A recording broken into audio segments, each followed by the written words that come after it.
जय श्री राम दोस्तों, आप देख रहे हैं YouTube चैनल ज्ञान स्टार प्लस। तो दोस्तों, आप सभी का हार्दिक स्वागत और अभिनंदन। दोस्तों, आज हमने आपके लिए कमेंट चुना है श्रीमान कृष्णपाल गोलिया जी अर्थात कृष्णपाल अहिरवार, मड़गुला, मध्य प्रदेश का। देखिए, ये लिखते हैं कि गणेश जी बड़े हैं या भगवान शिव, देखते हैं बड़ा कौन है। दोस्तों, कमेंट बहुत सुंदर है। दोस्तों, आप सभी से मेरा निवेदन है कि जिन भाइयों ने अभी तक हमारे चैनल को सब्सक्राइब नहीं किया है वो सब्सक्राइब जरूर कर दें। देखते हैं भगवान शिव बड़े हैं या गणेश जी महाराज। तो गणेश जी महाराज की कहानियां तो बहुत सुनी हैं, लेकिन सबसे पहले हम आते हैं भगवान शिव और मां पार्वती के विवाह पर ही।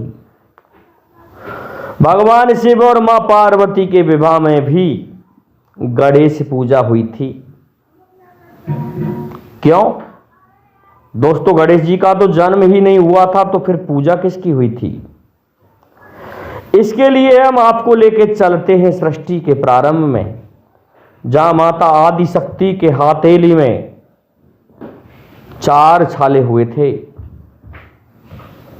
और कहते हैं कि 3 छालों को तो फोड़ दिया था मां आदि शक्ति ने, लेकिन जो पहले ऊपर जो छाला था उसको नहीं फोड़ा था।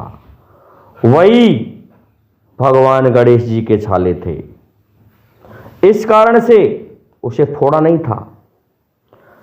तो भगवान गणेश जी ने भगवान शिव के विवाह में भी विघ्न उत्पन्न कर दिया था। वे वही आदि गणेश थे, चाहे भले ही उस समय तक उनका जन्म नहीं हुआ था, परंतु विवाहों में वही विघ्न करते थे। इसलिए विघ्न के हरणकर्ता के रूप में भगवान गणेश को माना जाता है। अब भगवान गणेश उत्पन्न कैसे हुए?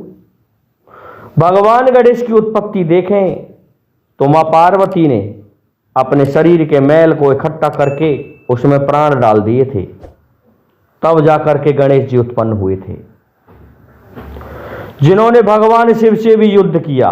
और उस युद्ध का परिणाम यहां तक हुआ कि भगवान गणेश को एक अपना सिर भी गंवाना पड़ गया था, उनकी मृत्यु हो गई थी।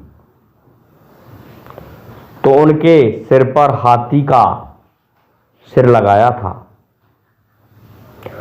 परंतु गणेश जी का ऐसा स्वरूप था, इस कारण वो सभी विवाहों में विघ्न डालते थे, क्योंकि उनका स्वयं का विवाह नहीं हो रहा था।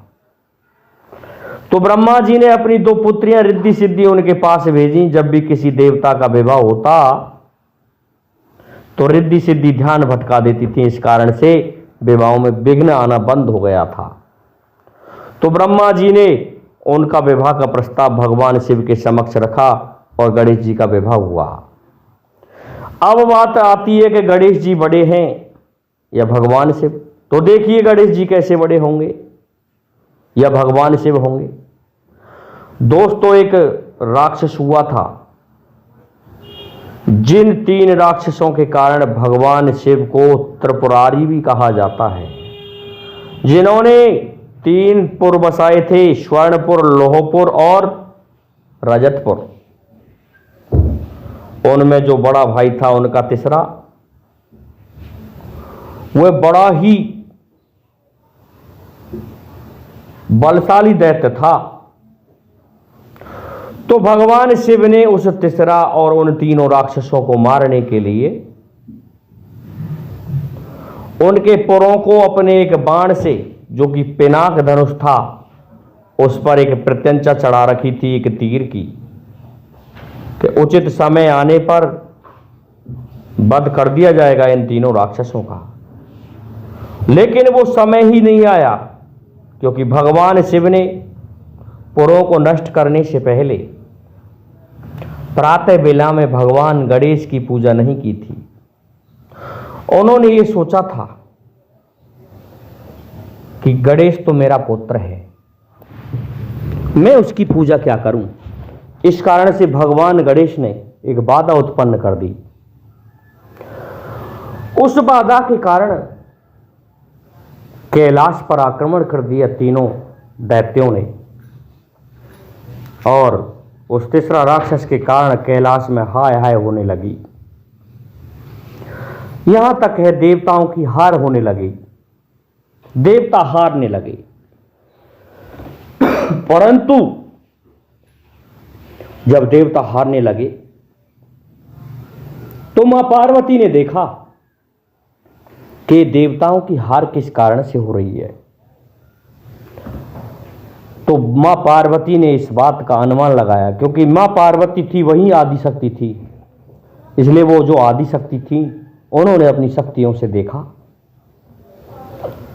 कि भगवान शिव ने गणेश जी का अपमान किया है, अपना पुत्र समझा है, उन्होंने पूजा नहीं की है, यही कारण है कि ये विघ्न आया है।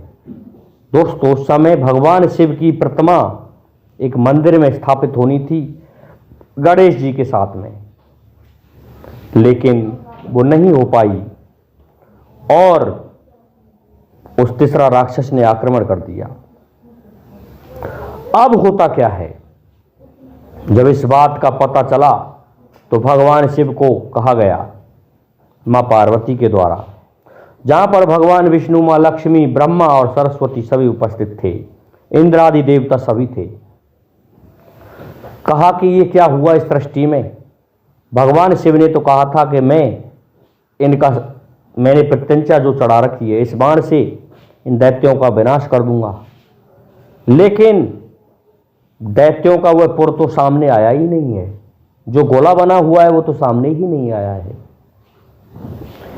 इस पर मां पार्वती कहने लगी कि ये सब भगवान शिव की भूल है, उन्होंने गणेश जी का अपमान किया है, उन्होंने पुत्र समझ के उनकी पूजा नहीं की है।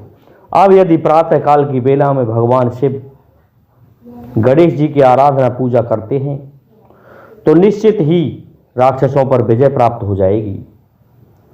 दोस्तों, दूसरे दिन प्रातः काल हुआ और भगवान शिव ने गणेश जी की आराधना की, पूजा की और उन्हें पार ब्रह्म भगवान माना, क्योंकि वो ही पार ब्रह्म थे। तब जाकर के उनकी प्रत्यंचा पर चढ़े उस धनुष के समीप वो तीनों पुर आ गए, जिनमें लोहपुर, स्वर्णपुर और रजतपुर थे, एक ही किले में। और भगवान शिव ने उचित समय आने पर उस तीर को छोड़ दिया, जिससे वो तीनों पुर समाप्त हो गए। ये दोस्तों भगवान गणेश का ही प्रभाव था। यदि भगवान गणेश की भगवान शिव ने पूजा नहीं की होती तो त्रिपुरारी उन तीनों पुरों पर विजय नहीं पा सकते थे। इसलिए दोस्तों, पार ब्रह्म तो स्वयं गणेश जी हैं, बड़े गणेश जी हैं, भले ही उन्होंने जन्म लिया है मां पार्वती के मैल से, लेकिन वो ही बड़े हैं, वही पार ब्रह्म अवतार हैं। यहाँ तक है भगवान शिव के विवाह में भी उन्हीं की पूजा हुई थी, वो उधर से उत्पन्न नहीं है। तो मैं समझता हूँ आपकी समझ में हमारा ये वीडियो आ गया होगा। इसलिए अब आप सभी से मेरा निवेदन है कि आप हमारे इस वीडियो को लाइक, शेयर और सब्सक्राइब करें, साथ ही बेल आइकन को भी प्रेस कर दें, जिससे कि आने वाले वीडियो का नोटिफिकेशन आपको मिलता रहे। दोस्तों, जय हिंद, जय भारत, जय जय श्री राधे, जय जय श्री राम।